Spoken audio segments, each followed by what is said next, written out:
Have you ever stopped to think about who actually makes a home purchase possible? I mean, beyond the real estate agent. Who holds the keys to the financing?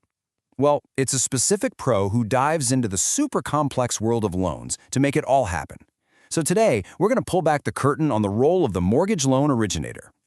Seriously, think about it for a second. Finding the perfect house is the fun part, right? But the single biggest wall most people hit? It's the money. It's the financing. And there is one professional whose entire job is to help you climb right over that wall. And that person is the Mortgage Loan Originator, or MLO for short. You should think of them less like a teller at a bank and more like the financial guide for your home buying journey. They're the ones who build the bridge between you and the lender, making sure you can actually get to the closing table. But hang on, you might be thinking, don't I just talk to my real estate agent about money? Or what about a mortgage broker? Isn't that the same thing? It can get pretty confusing, for sure. So let's clear all that up and break down exactly who's who in the world of home financing. Okay, here is the absolute simplest way to look at it. Your agent finds the house, while the MLO finds the money. That's it. One is an expert on neighborhoods, square footage, and school districts. The other is an expert on interest rates, loan applications, and underwriting. They are two totally separate, licensed professionals, and they have to work in lockstep to get your deal done. Now, this one's a little more nuanced, but it's super important. A mortgage broker is kind of like an independent shopper. They work with a bunch of different lenders to go out and find the best possible deal for you. An MLO who works for, say, a specific bank can only offer you the loan products from that one bank. So the broker gives you variety, while the MLO at a bank gives you deep, specialized knowledge of their own products.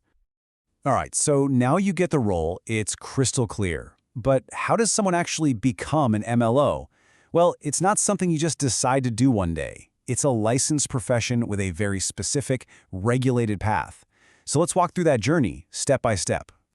And every single one of those journeys starts right here, with the NMLS. It's the official nationwide system, kind of like the DMV for mortgage professionals. It tracks every license, every course, and every MLO in the entire country. You literally cannot get into this industry without going through the NMLS first. The whole path really boils down to 4 major steps. First, you get your unique ID number from the NMLS. Think of it as your social security number for the mortgage world.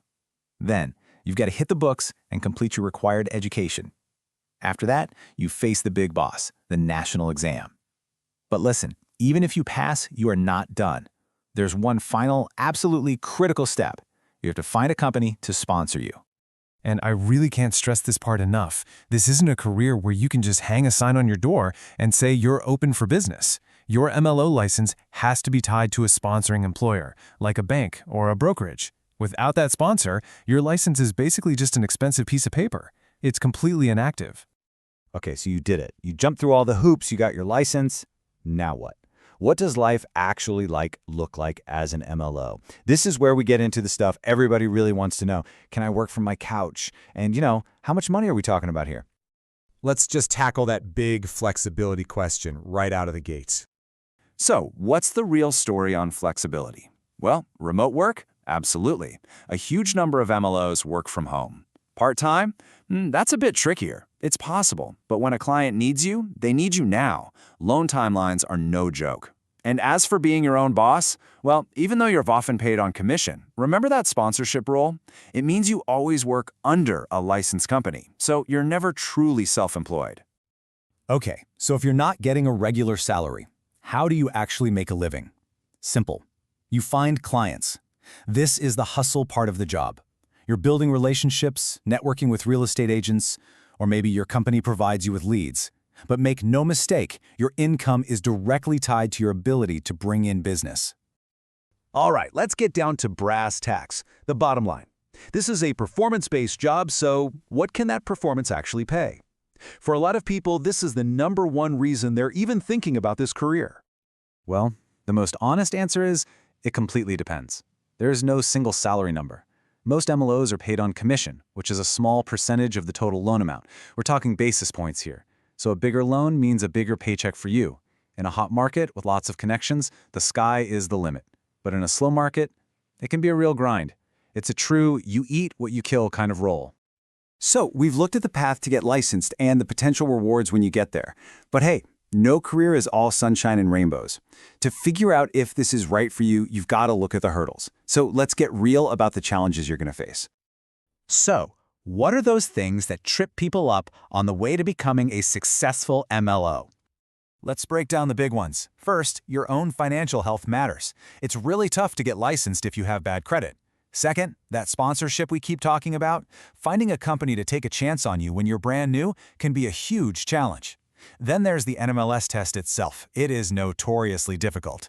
And finally, if you're thinking, hey, I'll be an agent and an MLO, pump the brakes. It can be done, but you're wading into a tricky web of state laws and company policies. When you get right down to it, here's what it all boils down to. Is being an MLO worth it? The answer really depends on you. It takes serious drive, great people skills, and honestly, a real passion for helping people through what is probably the biggest financial decision of their entire lives. So, there you have it. We've covered the what, the how, and the why of becoming a mortgage loan originator. It's a career that mixes financial smarts with a very real chance to help someone achieve a huge life goal. We've laid out the path, the potential, and the pitfalls. The only question left is the one for you. Are you ready to build your career on it? Thanks for tuning in.